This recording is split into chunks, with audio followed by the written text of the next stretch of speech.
నమస్తే. ఈరోజు మన స్టూడియోలో ప్రముఖ ఆధ్యాత్మికవేత్త, జ్యోతిష్య వాస్తు పండితులు బ్రహ్మశ్రీ ఉమామహేశ్వర సిద్ధాంతి గారు మనతో ఉన్నారు. గురుగారితో మాట్లాడదాం. గురుగారు నమస్కారం. ఆయుష్మాంతవ్. గురుగారు, మార్చి నెల 2025 ధనుసు రాశి వారి పరిస్థితి ఎలా ఉండబోతుంది? ఎలాంటి రెమెడీస్ చేసుకోవడం ద్వారా మంచి ఫలితాలు ఉంటాయి అంటారు? ధనస్సు రాశి వారి సంవత్సర క్రితం నుంచి మొన్న ఉగాది నుంచి శుభ ఫలితాలనే చెప్పుకుంటూ వచ్చాం. ఇప్పటికి కూడా శుభ ఫలితాలనే చెప్పచ్చు. ధనుసు రాశి వారికి బాగానే ఉంది. కానీ రేపు 29వ తారీఖు నాడు షష్టగ్రహ కూటమి మీనరాశిలో రాబోతుంది. ఈ షష్టగ్రహ కూటమి వలన అనేక రకములైన ఇబ్బందులకు గురయ్యే పరిస్థితి వస్తుంది. ధనుసు రాశి వారికి షష్టగ్రహ కూటమి ఎప్పుడు ఏర్పడింది? 1857వ సంవత్సరము మార్చి 10వ తారీఖు నాడు ఏర్పడింది. 1857 ఈ మే నెల 10వ తారీఖు నాడు ఏర్పడింది షష్టగ్రహ కూటమి మీనరాశి యందు. అలాగే 1945లోని షష్టగ్రహ కూటమి ఏర్పడింది. ఎక్కడ ఏర్పడింది? ధనుసు రాశిలో ఏర్పడింది. 1945లోని ధనుసు రాశికి నార్త్ కొరియా ఇండియాకి ప్రపంచ యుద్ధం వచ్చింది, రెండవ ప్రపంచ యుద్ధం. 1857లో ప్రపంచ యుద్ధం వచ్చింది. అలాగే ఇప్పుడు మరలా అంటే 1945లోకి 1857కి మధ్య 88 సంవత్సరాలు ఉంది. మరల ఇప్పుడు మార్చి 29వ తారీఖు 80 సంవత్సరాలు. 1945 నుంచి 80 సంవత్సరాలు. ఈ 80 సంవత్సరాలలో మళ్ళా మీనరాశి యందు విధానం వచ్చింది. అయితే కోదండ మీనర్యోరు మంత్రి, మీనరాశికి ధనుసు రాశికి అధిపతి గురువు ఎక్కడున్నాడు? శత్రుస్థానంలో ఉన్నాడు. ఏ స్థానంలో ఉన్నాడు అంటే షష్టమ స్థానం. షష్టమ స్థానం అనగా శత్రుస్థానమైంది. అలాగే వృషభ రాశి కూడా శత్రుస్థానమైంది గురుడికి. అంటే ప్రపంచ యుద్ధం రావడానికి అవకాశం ఉన్నది అని తెలియపరుస్తుంది. అంటే ప్రపంచ యుద్ధం వస్తే మన యొక్క ప్రధాని గారు ఏదైనా మామూలుగా అమాయకుడా కూర్చోడానికి, అందకు మించి ఉద్వేగంగా ఉండి దానికి తగ్గంత విధానాలు ఆలోచించగలంటే పరమ మేధావైన దానివల్ల వచ్చే ఇబ్బంది ఏమీ లేదు. కానీ ఈ యొక్క ధనుర్మీన రాశుల వారికి మాత్రం కొన్ని ఇబ్బందులని ఇది కల్పిస్తుంది. ధనుర్మీన రాశులకి ఇబ్బంది కలిగిస్తుంది. దేశ ప్రధాని మోడీ గారు ఉన్నంత వరకు ఎన్ని యుద్ధాలు వచ్చినా ఏం జరగవు. ఆయన అన్నింటినీ జయించగల శక్తి సామర్థ్యాలు కలిగి ఉన్నటువంటి మహనీయుడైన మహామేధావి, కష్టాలని నష్టాలని చవి చూసి ఈ రోజునాడు ప్రధాని అయ్యాడని. కాబట్టి దాని గురించి మనం ఇప్పుడు అనుకుంటున్నాం, ఆయన ఎప్పుడూ ఆలోచించి ఉండొచ్చు ఏమో. మేధావుల యొక్క విధానాలు అలాగే ఉంటాయి. అయితే ధనుర్రాశి వారికి ఈ యొక్క షష్టగ్రహ కూటమి వలన ఎప్పుడో 29, ఇంకా లేదు, టైం రాలేదు. కానీ ఇప్పటి నుంచి వీళ్ళు జాగరూకతనే వహించుకోవాలి. వీరికి వృత్తి, వ్యాపార, ఉద్యోగ, వ్యవహారంలో ఏ విధమైన నష్టాలు కష్టాలు చూడరు. కానీ అనుకోని విధములుగా దూర ప్రయాణములు చేసేవారు జాగరూకతను వహించుకోవాలి. ఆరోగ్యపరమైన ఇబ్బందులకు గురయ్యే పరిస్థితి వస్తుంది. మిత్రుల వలన నష్టము కష్టము, బంధువుల వలన లేనిపోని అపవాదులు పొందడం, కలహములు కలగడానికి అపవాదులు, నీలాప నిందలు అంటారు. నీలాప నిందలు అంటే జరగలేదు, ఇక్కడ జరగని దానిని జరిగినట్టుగా చూపించడం, జరగని దానిని జరిగినట్టుగా చూపించడం. ఇక్కడ ఏం చేయలేదు, నిందల పాలవుతూ ఉంటారు. నిందలు అంటారు, నీలాప నిందలు. అది ఎంతవరకు జరిగింది? ఎవడు చూసాడు? ఎవడో చెప్పేశాడు, ఇదిగో పులు అన్నాడు, అదిగో తోక అన్నాడు. అటువంటి విధంగా నిందల పాలవడానికి ఈ యొక్క ధనుర్రాశి వారికి ఎక్కువగా ఉంది. ఎవరి వల్ల అవుతున్నారంటే బంధువుల వల్ల అవుతున్నారు. తిన్నంటి వసలు లెక్కెట్టే వాళ్ళే బంధువులు. అంటే ఇప్పుడు నేటి సమాజంలో బంధువులందరూ రాబంధువుల కింద మారిపోయారు. బంధువర్గం ఏం పెద్దగా ఏం చూస్తలేదు. నన్ను ముట్టుకోకు నామాలుగా కానీ దూరంగానే ఉంటున్నారు. అటువంటి విధానాలు ఉన్నాయి.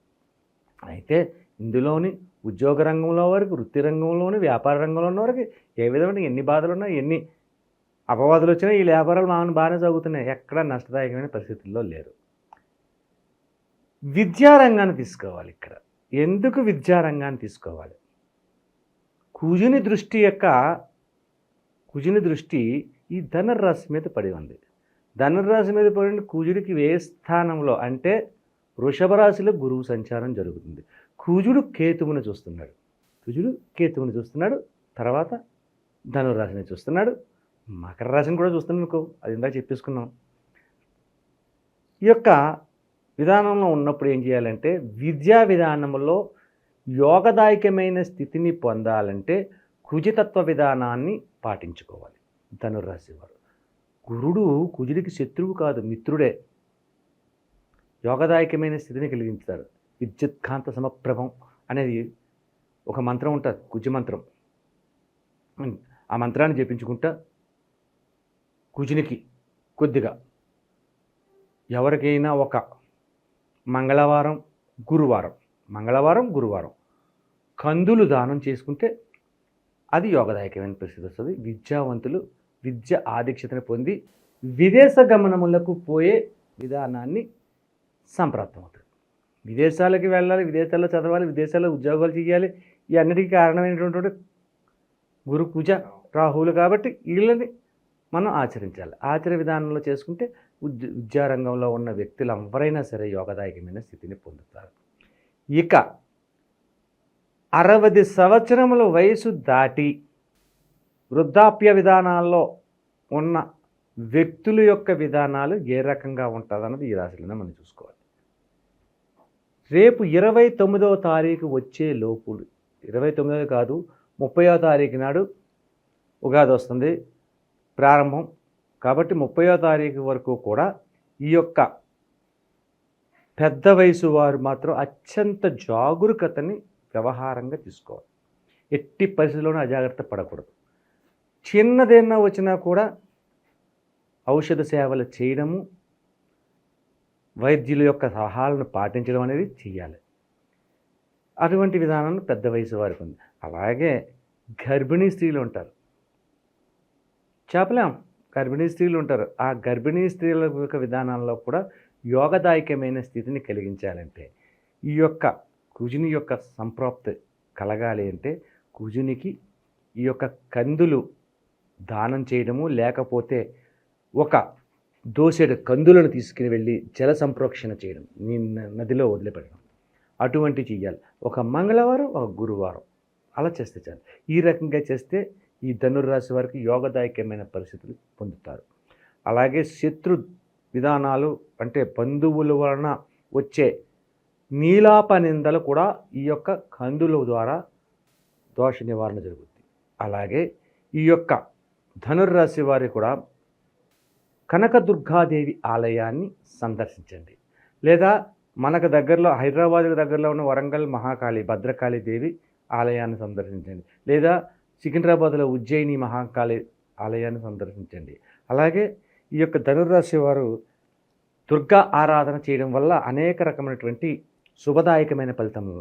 కల మురళీవర వాజిత కూజిత కోకిల మంజుల మంజురతి మిలిత మిలింద మనోహర రంజిత గుంభిత శైలని కుంజరితే జయ జయ హే మహిషాసుర మర్దిని రమ్యక పద్దిని శైలసుతే. ఈ యొక్క స్తోత్రం చదవండి. పోనీ ఇందులోని మహిషాసుర మర్దనలో మీకు వచ్చిన స్తోత్రం చదవండి. నాకు ఏదో నడుకు వచ్చిందని చెప్పేశాను, ఇది మహిషాసుర మర్దనలోది. అలాగే ఏదో ఒక 4-5 శ్లోకాలు చదవండి.